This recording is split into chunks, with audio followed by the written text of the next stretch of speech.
This city used to be my future. A place for you to call home. That's all lost in our past now. So a series of more or less awkward encounters with people I know from my past is continuing here at Press Day in Stockholm. I've known Victor for, I don't know, 15 years, something like that. You feel haunted by your past, is that it? It's coming back to haunt me. Yeah. All my old misgivings and unfortunate things. They're catching up with you. They're catching up with you. Used to be on our side, on the journalist side. Now you've sort of gone and created this, set up a studio. You're making a game, the game that you wish you'd been playing as a journalist for so many years, I assume. Yeah, totally. This is my dream game. And that's why I decided to pursue it at last. Because, I think we all nurture these dreams, but they're always maybe a little bit too far away, out of reach, so to speak. So in this case, I actually took a chance, and there are really years of dreaming and starting out with concepts, just me alone, and then when I got the chance, I actually took it. I just grabbed it. So and here we are. So So Rain of Reflections, the quick pitch. What kind of game is it? Oh, it's a neo-noir cyberpunk adventure RPG.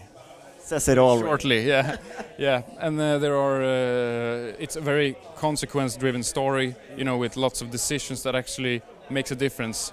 We all say that, I guess. We all say that, but I'm trying to change that actually, so that every even little choice actually makes a difference to your experience and enhances the pieces and the themes that you find interesting and kind of shrinks away and moves away the themes that you don't really connect with. So there are multiple themes here going on at the same time, and there are 3 different perspectives told.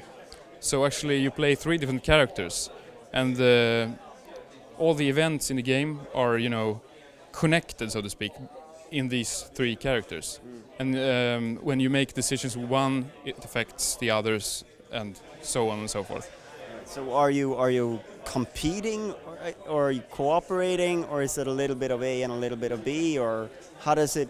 Actually, it's a single-player game, and I mean, you decide what you want to do with the characters. Yeah, but these characters, are they sort of collaborating, or are they more at opposite ends of things, or?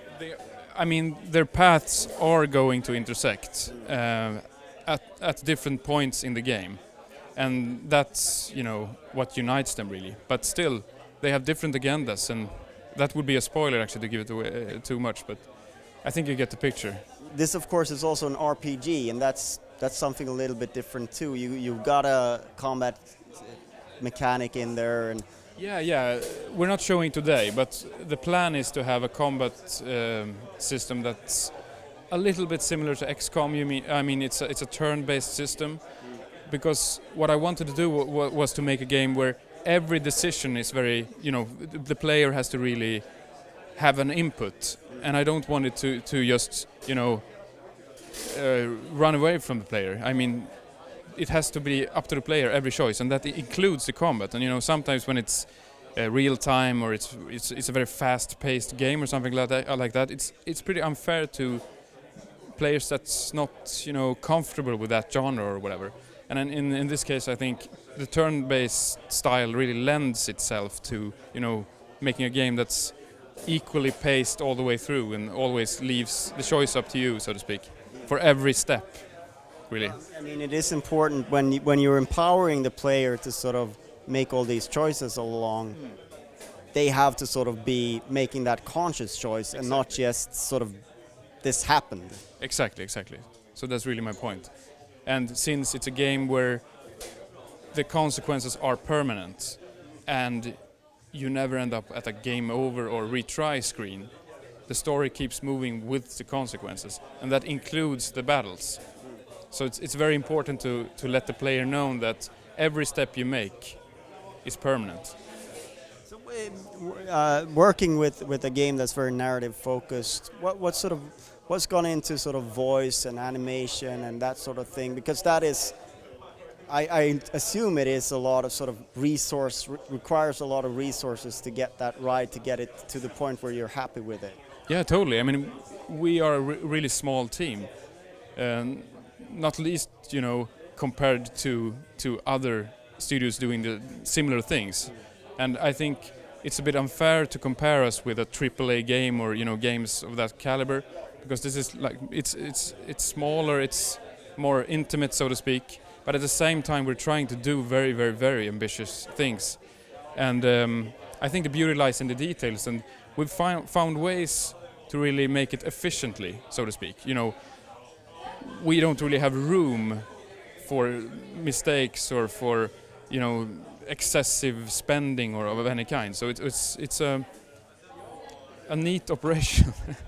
But it's that kind of thing where, as an indie, you can hone in on this one particular thing that you want to do, and you can do it as well or better than AAA, because that's your focus, and you're not doing a lot of things on the side of that needs to meet the same sort of quality.